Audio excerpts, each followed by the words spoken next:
Hello दोस्तों, welcome to उल्टा पुल्टा क्विज और आप देख रहे हैं इसका एपिसोड नंबर 70। तो क्या आप रेडी हो? क्योंकि आज होगी उल्लू और कौवे में लड़ाई। तो जी हाँ, स्टोरी शुरू करते हैं। एक पर्वत होता है, एक साइड में उसके बहुत सारे बरगद के पेड़ होते हैं और दूसरी साइड गुफा होती है। तो बरगद के पेड़ पर कौवे रहते हैं और गुफाओं में उल्लू रहते हैं। तो उल्लुओं को कौवे बिल्कुल पसंद नहीं थे, वो उन्हें अपना जानी दुश्मन समझता था। और कौवों का राजा था मेघवर्ण और उल्लुओं का राजा था अरिमर्दन, जो बहुत शक्तिशाली और घमंडी था। ठीक है, तो जब तक अरिमर्दन जो उल्लुओं का राजा था वो 10-20 कौवे डेली नहीं मार देता था, अपना खाना नहीं खाता था। तो क्या हुआ कि कौवों के राजा को इस बात की चिंता हुई कि मेरी संख्या, जनता की संख्या जो कम होने लगी, तो उसने मीटिंग बुलाई और उसने कौवों को संबोधित किया कि मेरे प्यारे कौवों, मेरी बात ध्यान से सुनिए। रात में हम देख नहीं पाते, इसका फ़ायदा उठाकर उल्लू हम पर हमला करते हैं, और दिन में हम उन पर हमला नहीं कर पाते क्योंकि वो अंधेरी गुफाओं में छुप जाते हैं। तो इस तरह से हम कुछ भी नहीं कर पा रहे और हमारी जनसंख्या धीरे धीरे कम हो रही है।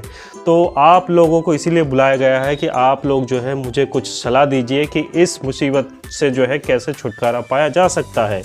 तो जैसे ही सलाह देना स्टार्ट हुआ, तो उससे पहले मैं बता दूं कि लास्ट एपिसोड 69 के जो सही आंसर थे वो आपकी स्क्रीन पर है, और जिन्होंने सही कमेंट किए थे टाइम के अंदर, उनके नाम आप देख सकते हो उनके स्क्रीनशॉट के साथ। और ये जो है 68 एपिसोड के जो है प्राइज़ दिए गए थे। तो दोस्तों, और एपिसोड 69 का विनर है आरजे कुन्नू। ठीक है, तो जो राजा था कौवों का वो सबको बुलाता है और सबको बताता है।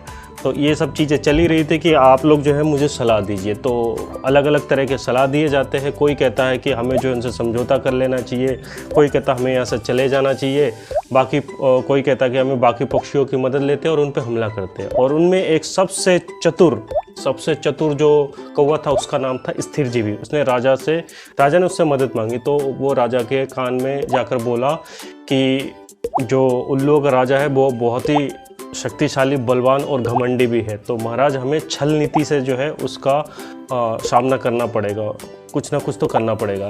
तो राजा को समझ में नहीं आया, तो उसने कान में उसके कुछ बताया। तो फिर वो स्थिरजीवी जो है सभा में खड़े होकर ज़ोर ज़ोर से चिल्लाने लगा, राजा को भला बुरा कहने लगा। तो मेघवर्ण जो कौवों का राजा था उसको गुस्सा आया, उसने अपने पंख उठाकर एक थप्पड़ मारा और स्थिरजीवी को जो है पेड़ से नीचे गिरा दिया। ये बात जो है वहाँ पर बैठे उल्लुओं के जो सैनिक थे वो लोग अपने राजा को जाके बताते हैं कि राजा, उनके बीच में जो है झगड़ा स्टार्ट हो गया, अब हमें जो है उन पर आक्रमण करना चाहिए। ये सुनकर जो है उनका जो राजा अरिमर्दन होता है वो बहुत खुश होता है और अपने सैनिक इकट्ठे करता है और उन पर हमला करने के लिए चल देता है। आगे की स्टोरी जो है नेक्स्ट वीडियो में होगी।